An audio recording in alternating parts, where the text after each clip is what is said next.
Jedi Knight II, Jedi Outcast from LucasArts and Raven Software is finally out. And it's a game that really manages to live up to all the hype that it's generated since it was first announced last year at E3. The story involves Kyle Katarn, who is the hero from the previous two games, Dark Forces and the first Jedi Knight. And you know, he's a gruff, kind of moody mercenary that works for the Rebel Alliance. And at the end of Jedi Knight, he gave up his Jedi ways for fear of falling to the dark side. And the game takes place 9 years later, and something happens to Kyle to make him go back and seek out his lightsaber and his Jedi powers, and that's where you come in. Like the previous two games in the series, Jedi Outcast is story-driven. The story is told through a mix of in-game cutscenes and pre-rendered videos, and through his adventures, Kyle Katarn will run into several characters from the Star Wars fiction, including Luke Skywalker and Lando Calrissian, who's actually voiced by Billy D. Williams himself. Jedi Outcast has its fair share of problems. Namely, it starts out very slow. The first 5 missions will take you about 2 hours to get through, and you don't have your lightsaber right away, you don't have your force powers right away. All you have is a pistol and an Imperial assault rifle that's very inaccurate, and the pistol itself lacks any kind of punch.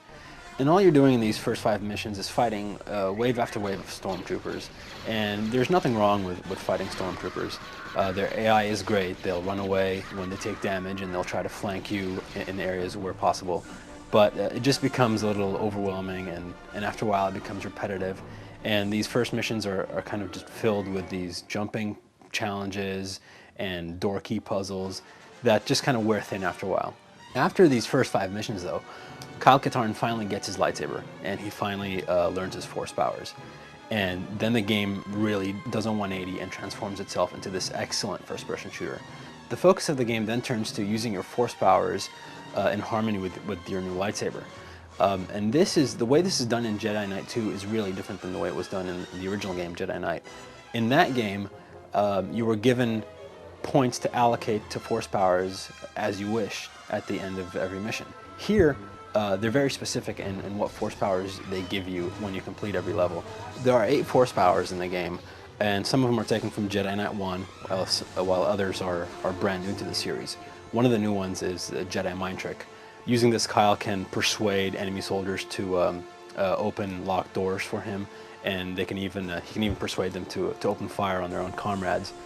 Some of the old force powers that made their way into the sequel are Force Jump, which obviously lets Kyle jump higher, Force Pull, Force Push.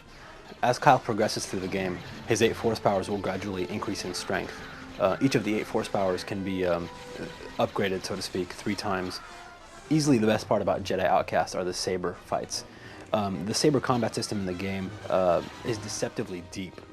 The kind of swing that Kyle executes with his lightsaber is directly dependent on several things, some of which include the direction of the enemies in respect to Kyle and the current direction that Kyle is moving.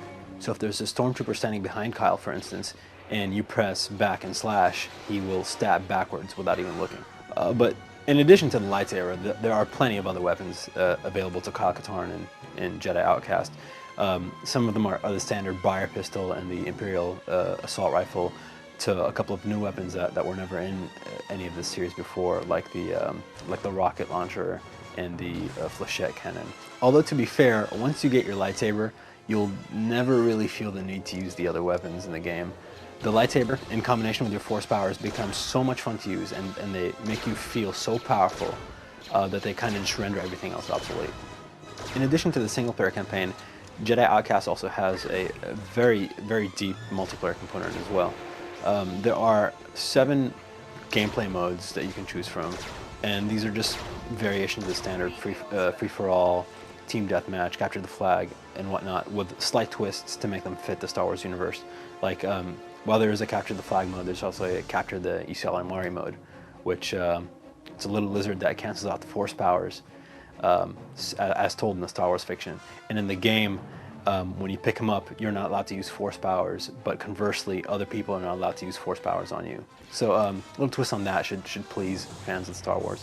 There are 15 maps in the multiplayer mode, the majority of which are unique to the multiplayer component, and not just, slightly tweaked versions of the single-player maps. There are also 28 bots, and the real interesting thing about the bots is that they have their own set of individual characteristics that determines how they'll fight you during any given match. For the most part, the game looks extremely slick. Most of the textures are very sharp.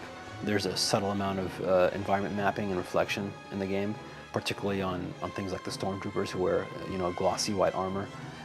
The animation is superb, especially when fighting the reborn with lightsabers. They'll duck underneath your swords, they'll flip, they'll twist and turn.